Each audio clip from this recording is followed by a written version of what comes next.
yun guys. Tignan na lang natin siya bukas. Papandawin natin siya bukas kung may mahuhuli ba talaga siya.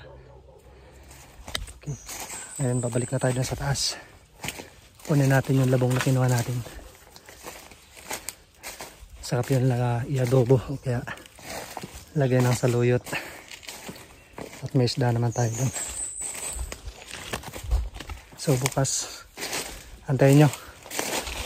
Upload tayo bukas. Thank you. So ayun, pagkakit natin may nakita pa tayong isa. Maliban doon sa nakuha natin isa kanina. So okay na to. Survive na tayo ng pang-umagahan nito bukas.